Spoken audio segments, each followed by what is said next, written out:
Good morning, and hey now, PASW staff, clients, and friends joining us. Welcome to Tuesday's class. We had a lot of fun looking at Rocky yesterday, and the scene you're going to be scoring, so get that into me tomorrow by midnight, and we'll see the results on Friday. So today we're going to be doing something much different, less violent and more sensitive and romantic, and we're going to be looking at one of my most favorite things in the world, and many people's favorites, the very beautiful Umbrellas of Cherbourg. Mon amour, oh mon amour, Geneviève, ma petite Geneviève. Guy, je t'aime. Tu sens l'essence. C'est un parfum comme un autre. Guy, je t'aime, oh Guy, je t'aime. Un client, je me sauve à 8 heures devant le théâtre.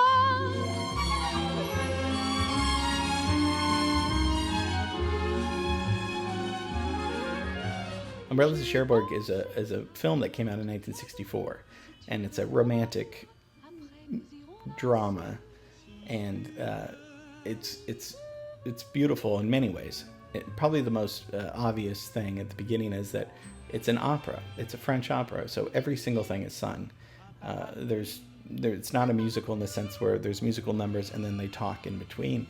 This whole thing is drenched, the libretto and music is all constant. And if that sounds painful or bad, it's not. It's lovely and beautiful, and you'll see that after a few seconds, you'll kind of forget that everything is sung throughout the movie. We're going to look at just several scenes that I've highlighted that are very profound to me and to the history of cinema. It's a kind of an obscure classic that I want to share with you today. That's just gorgeous and it's changed my life. So let's get into the Umbrellas of Cherbourg.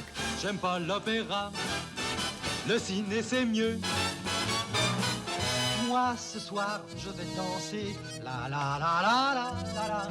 Donne-moi une pipe. Tous ces gens qui chantent, moi tu comprends, ça me fait mal. J'aime mieux le ciné, tu l'as déjà dit. Ciao les gars, ciao, à demain.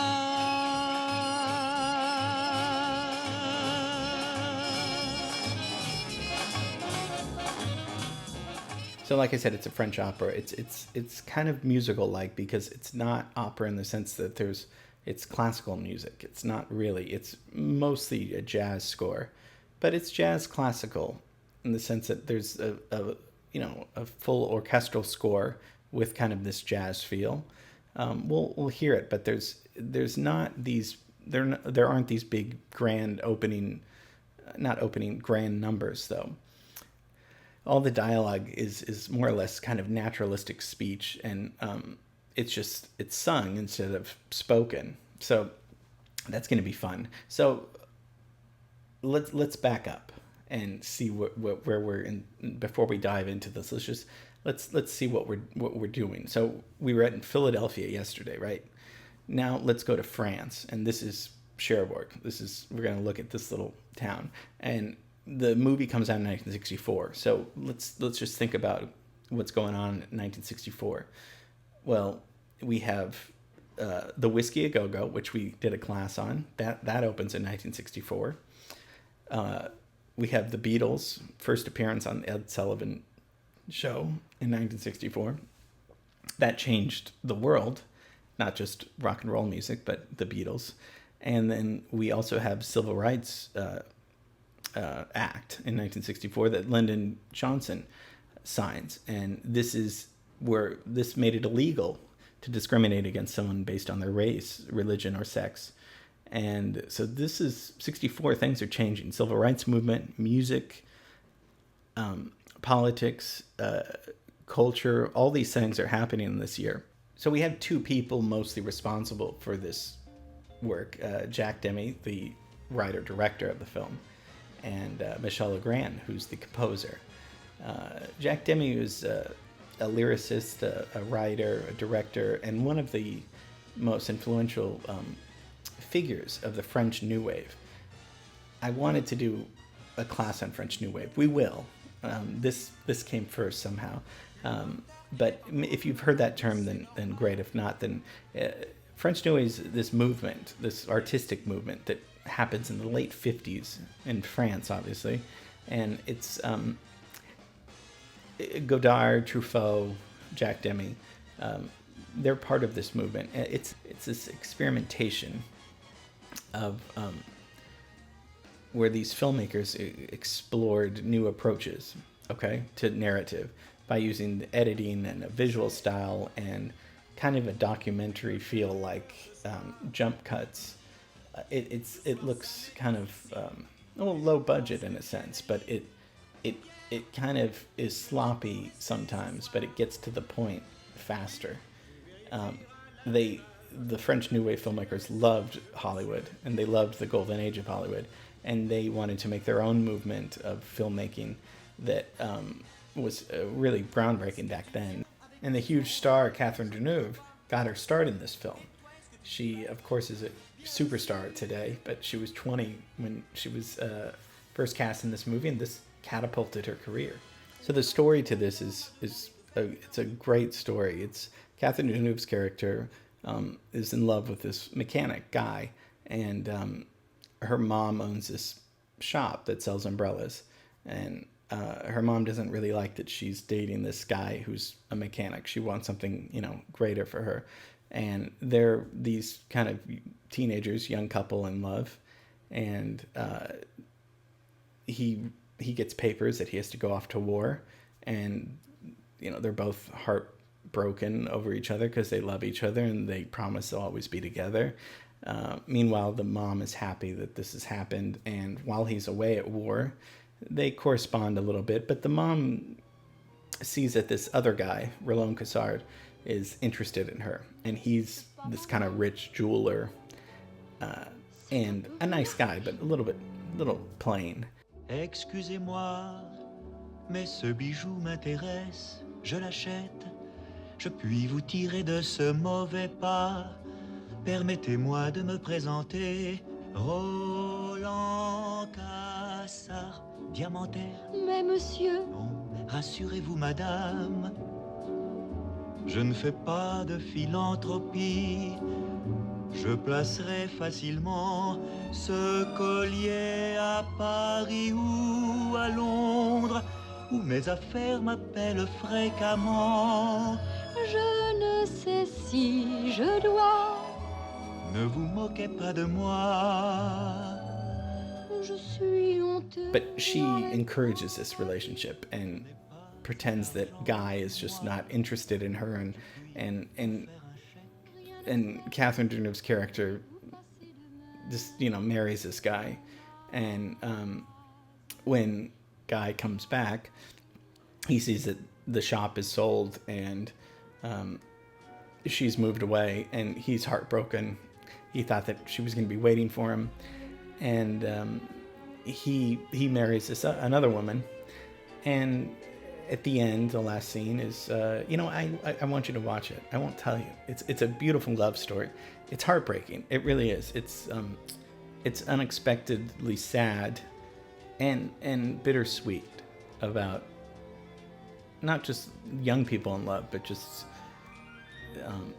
love in general, and how it doesn't work out, and how it's filled with so many complications and uncertainties that we just don't know as human beings. So the story is really, it's I guess people would say it's unsentimental. I always thought it was sentimental. There's a longing in the whole story. So Michel Legrand's score is just it's mostly jazz. I mean, he's writing for an orchestra with a jazz band in it, and his there's just one song after another that's gorgeous. Tu parais bien dissipé. Je sors ce soir, Seul, ça ne te regarde pas. si ça me regarde Avec une jeune fille, que tu aimes, ça se pourrait. dis-moi la vérité. Oui, je l'aime. Qu'est-ce que tu as? Tu pleures? Mais non, Mais si, je le vois bien. There aren't really big songs, showstoppers, and that's what makes it different than a Hollywood musical. his score is just, it's lush orchestrations, great string orchestrations. It's very jazz-like. I mean, he played with Miles Davis, and he studied with Nadia Boulanger, who we looked at. So he had a very great training and background, and was hugely a huge prolific composer, scoring over 200 films. J'ai eu un mal fou. À quoi faire? À persuader maman, je voyais leur passé et la couturière qui n'arrivait pas. Regarde, attention, elle est encore pleine d'épingles. And as you can see, looking at this, what also stands out are these beautiful set designs, these colors. It just, they're brightly colored, and the costumes are just so classic, and all these colors pop in it, as we can see. So the photography is really bright and vivid, and it sucks you into this like kind of dreamlike production. Peut-être avez-vous besoin de repos. En effet, Geneviève s'est beaucoup surmenée.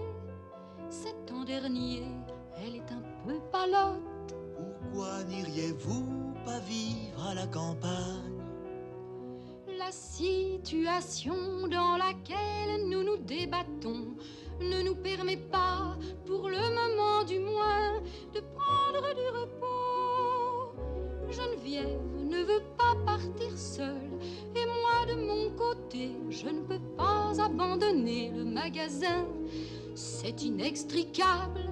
Vous ne pouvez donc pas vivre l'une sans l'autre. But the story's realistic in the sense that it's not complete. It's not a fairy tale. It looks and sounds like a fairy tale, but there's realism in there. Again, which makes it very it's very unusual, because it's this heightened kind of production, with the music and the sets that's gorgeous. Ça ne va pas, mon petit chou.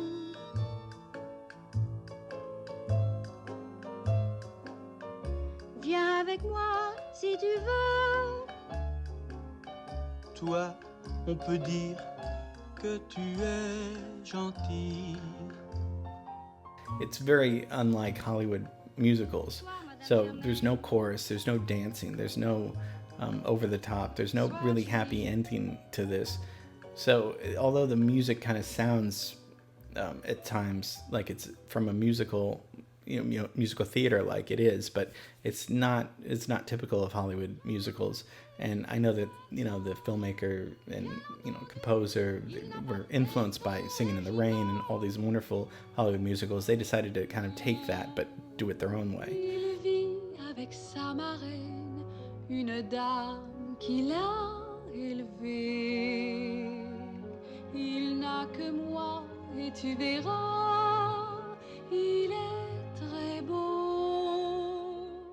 So that's The Umbrellas of Cherbourg, directed by Jack Demme and written, and composed by Michel Legrand. So these two guys did something so special that's still just, I watch every year and I get sucked into it. And the music, a lot of big tunes were taken from this opera and recorded by famous artists, Tony Bennett and other people.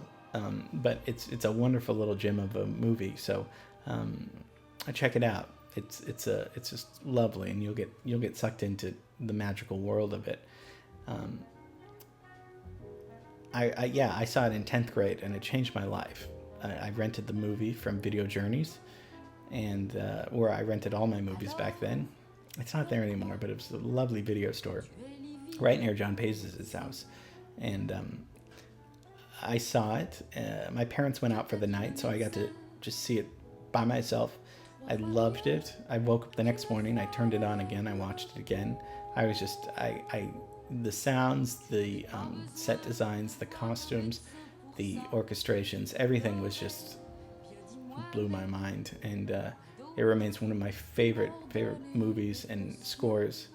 It's just, it's so beautiful. Okay. Yes, I did say it all. but we did good work here. Tomorrow I have something wonderful for you, so don't go away. Go away now, but come back tomorrow and join us. Okay, love you guys, miss you, see you tomorrow.